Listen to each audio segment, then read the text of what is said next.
The CoinDesk Spotlight is brought to you by Nexo, the place to earn on Bitcoin, Ethereum, and more. Right, the second most populous city in Brazil, Rio de Janeiro, is planning to allocate 1% of the city's treasury reserves to cryptocurrencies. They will also explore applying discounts to tax payments made with Bitcoin. Joining us now is Chico Buioche, Municipal Secretary for Economic Development in Rio de Janeiro. Hello there, Chico. Thanks for joining us.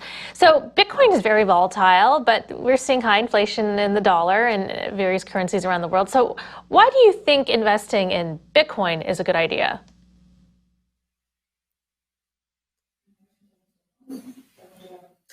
Hi, guys.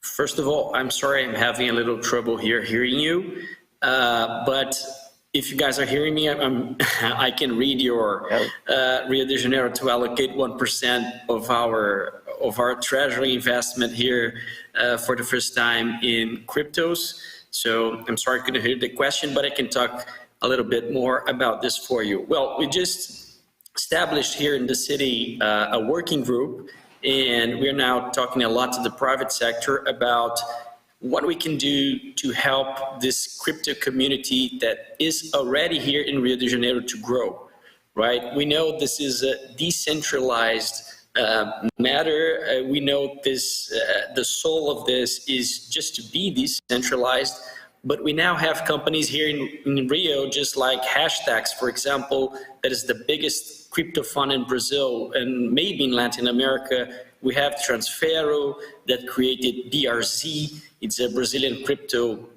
stable coin that is one-to-one parity with the real.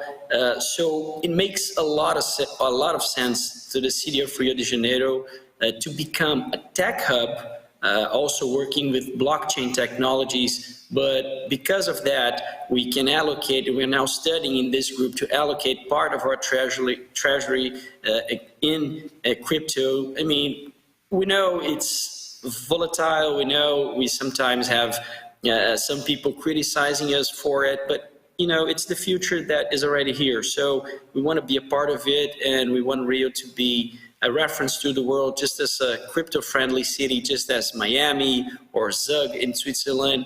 We want to be at the forefront. So, hi, welcome. Can you hear me okay? Can you hear the question? Seems like maybe some audio. I'm sorry, I cannot hear you quite well.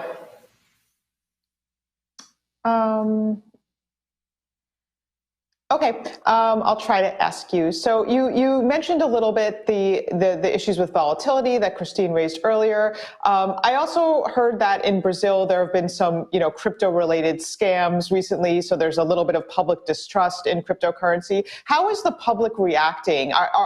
Like, how do you get over that conception among the public that Bitcoin is related to volatility, that there are it's used for scams, and also just sort of larger, with El Salvador you have an IMF warning. I mean, what is the public perception of this project in Rio? Well, I think people are really excited. I mean, we had a recent case of a big fraud in northeast of the state of Rio. So this kind of shook a little bit the credibility of cryptos around the population that is not so used to this matter. So our first goal here is to win this first, let's say,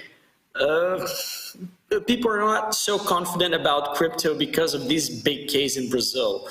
So we're trying to win this, but because we have these serious players in the city that also has some, market shares in other countries and are generating jobs here and are bringing wealth to the city, we were able to, at the first moment, to say, look, guys, we are a tech city. We have big universities here. We have serious people working in these new technologies. We have a lot of smart people putting their money and believing in NFTs and blockchain and all this stuff. And suddenly the city was just like really excited about this matter, and all the press here in Brazil and Latin America wanting to know more and wanting to understand what the city is doing.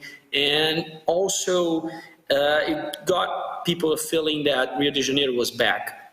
we had tough years. The last 4 years here were tough for Brazil. I mean, of course, with the pandemic, all of this, inflation, for example, is a big issue already in Brazil. And we know that cryptos and some of these coins are deflationary. So maybe they could be used, for example, not to make people lose their power of consumption, of buying things in the market. So this got people really interested about the possibility of having alternative to central banks and to look at new possibilities that we could, fight inequality that is also an issue in Brazil. So one of the biggest news of last year was El Salvador and their big push into Bitcoin. And one of the headlines that followed from that was, okay, this is going to have a ripple effect throughout Latin America. We're going to see all these other cities and countries doing the same. Was this decision by Rio in any way inspired by what El Salvador did? Well, we were really inspired by Miami, actually. So the mayor just recently had a good call in an event here in Brazil. In this event, our mayor here, Eduardo Paes, and the mayor of Miami, Francis Suarez, had a really good talk with the public about this thing. Mayor Suarez gave the Brazilians and Cariocas their experience in Miami, and we believe we have some characteristics that Miami also has. I mean, we have the beaches, we have a good place to live, we have creativity, we have people that like to be outdoors working in their computers. So we were more inspired in Miami than in El Salvador, but we think it's a quite interesting experience in El Salvador. I mean, of course, they're acting as a country, so the federal government there has more power to make decisions in this matter, more than a city like Rio. But I think our federal government here is already looking for some regulation regarding the crypto community. We don't know if it's a good regulation yet.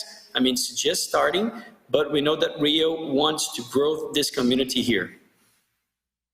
So one thing that Miami has is that it has incredibly favorable tax rates compared to other states in the United States, and compared to other major cities.